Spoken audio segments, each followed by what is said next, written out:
नमस्कार, आप देख रहे हैं आरडी न्यूज। मैं हूं योगेश चक्रवर्ती। एनडीए में सीट शेयरिंग के बाद से कोप भवन में चले गए उपेंद्र कुशवाहा उससे बाहर निकल आए हैं और अपनी चुप्पी भी तोड़ी है।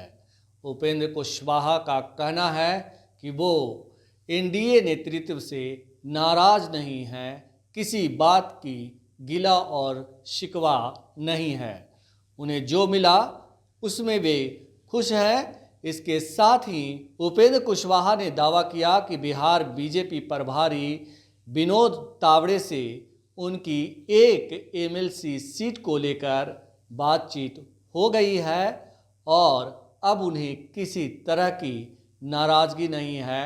नाराज़गी पहले भी नहीं थी, क्योंकि बातचीत के दौरान हर कोई चाहता है कि उसे ज़्यादा से ज़्यादा सीटें मिलें, लेकिन जब अब फाइनल डिसीजन हो गया है तो अब एक ही लक्ष्य है कि पीएम मोदी का हाथ को पूरा मजबूत किया जाए और उस मजबूती में हम लोग जुटे हुए हैं।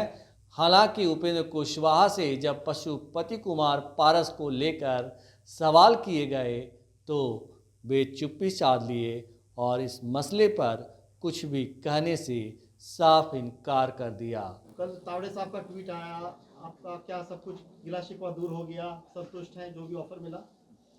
देखिए, जिस तरह की खबर चल रही थी कि उपेंद्र कुशवाहा नाराज हैं, गिला शिकवा है उनके मन में, कुछ भी ऐसा नहीं था। ठीक है, गठबंधन में जब वार्ता होती है हिस्सेदारी के लिए, सीटों के लिए या और विषयों पर, तो उसमें हर पार्टी अपने अपने हिसाब से चाहती है कि हमको ज़्यादा से ज़्यादा गठबंधन में हमारा शेयर तय हो। तो उस दृष्टि से बातचीत के दौरान कुछ चीज़ें चलती रहती है, लेकिन वह एक प्रोसेस है और उस प्रोसेस में बीच में कब क्या हुआ, सारी चीज़ मीडिया को शेयर करने की ज़रूरत भी नहीं है और उचित भी नहीं है।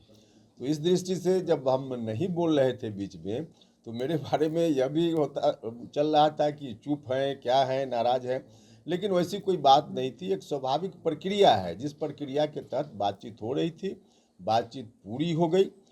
बातचीत के क्रम में जो कुछ भी प्रक्रिया के तहत बातें आती है, सारी चीज़ें उसी समय समाप्त हो जाती है जब हम एक डिसीजन के लेवल पर पहुंच जाते हैं।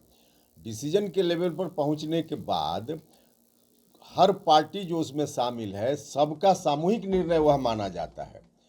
अब हम लोग उस स्टेज में पहुंच गए, सब लोगों का निर्णय, सामूहिक निर्णय, सब लोगों के बीच सहमति बन गई और उस सहमति के बाद अब क्या हुआ है, नहीं हुआ है, आप सब लोगों के सामने है।